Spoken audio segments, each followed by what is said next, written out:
আসসালামু আলাইকুম, কেমন আছো সবাই? আজকে তোমাদের জন্য আর একটি নতুন ভিডিও নিয়ে হাজির হলাম। আজকে তোমাদের সঙ্গে শেয়ার করব বাটি দিয়ে গোল গলা কাটিং ভিডিও।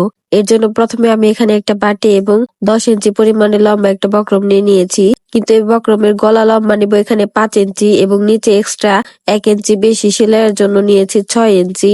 আর পাশে নিব 2 ইঞ্চি 2 সুতা, কারণ এটা একটা 7 থেকে 8 বছরের মেয়ে বাচ্চার শর্ট করতে হবে। তো এখন সম্পূর্ণ গলাটিকে আমি স্কোয়ার শেপের দাগ দিয়ে নেব, মানে 4 কোণাচা করে। তো অনেকে কিন্তু যারা নতুন তারা কিন্তু গোল গলা আকৃতি দিয়ে মানে শেপ দিতে পারে না, তো তারা এভাবে বাটি বা পিরিচ বসিয়ে নিয়ে তো গলাটিকে এভাবে সুন্দর করে রাউন্ড শেপ দিলেই কিন্তু খুব সুন্দর একটি গোল গলা তৈরি হয়ে যাবে। তো এটা কিন্তু যারা নতুন তাদের জন্য এই ট্রিক্সটা। তো দেখো, এখন সাইডে থেকে আমি 1 ইঞ্চি পরিমাণে কাপড় এক্সট্রা বাড়তি রেখে দিলাম, মানে 1 ইঞ্চি পরিমাণে কাপড় বক্রম বেশি নিয়েছি। তো আমি একটু অসুস্থ আছি, এর জন্য কিন্তু আমার ভয়েসটা তেমন ক্লিয়ার না।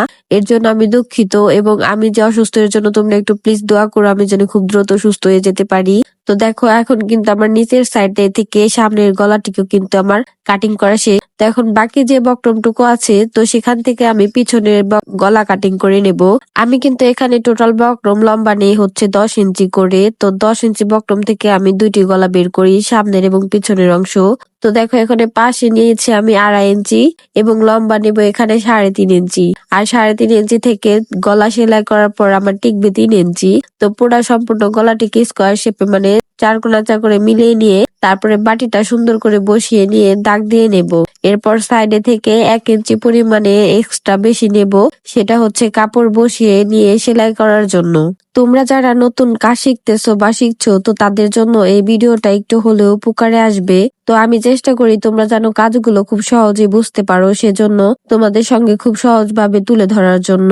তো দেখো, এখন কিন্তু আমার এই বক্রমটুকু কিন্তু কাটিং করা শেষ। তো এটা কিন্তু জোড়া লাগবে মাঝখানে, তো আমি কিন্তু কখনো বক্রম অপচয় করি না, সেজন্য কিন্তু আমি এক টুকরোতে মানে একটা টুকরো থেকে দুইটা গলা বের করে থাকি। তো দেখো, এখন কাপড়ের উপরে এই গলাটা মানে বক্রমটা বসিয়ে নিয়ে আয়রন করে নেব। তো এটা পেস্টিং বক্রম, এই বক্রমের এক সাইডে মম লাগানো থাকে, সেজন্য কিন্তু কাপড়ে খুব সুন্দরভাবে আয়রন করলে বসে যায়। তো সাইডে থেকে কাপড়ের এখান থেকে 1/2 ইঞ্চি পরিমাণে কাপড় রেখে বাড়তি অংশটুকু আমি কাটিং করে নেব।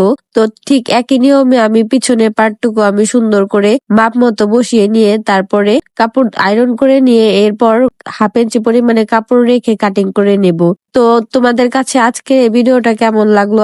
তো তোমরা যারা নিয়মিত আমার ভিডিওগুলো দেখো এবং লাইক কমেন্ট আর শেয়ার করো, তো তাদেরকে জানাই অসংখ্য ধন্যবাদ। তো তোমরা আমাকে এভাবে সাপোর্ট করে যাও, আমি যেন তোমাদের সঙ্গে আরো নতুন নতুন ভিডিও শেয়ার করতে পারি। তো ফেসবুক এবং টিকটক থেকে যারা দেখছো তারা ফলো দিয়ে দিও, আর ইউটিউব থেকে যারা দেখছো তারা সাবস্ক্রাইব করে দিও। আজকের মতো ভিডিওটা এখানেই শেষ। ভালো থেকো সবাই, আল্লাহ হাফেজ।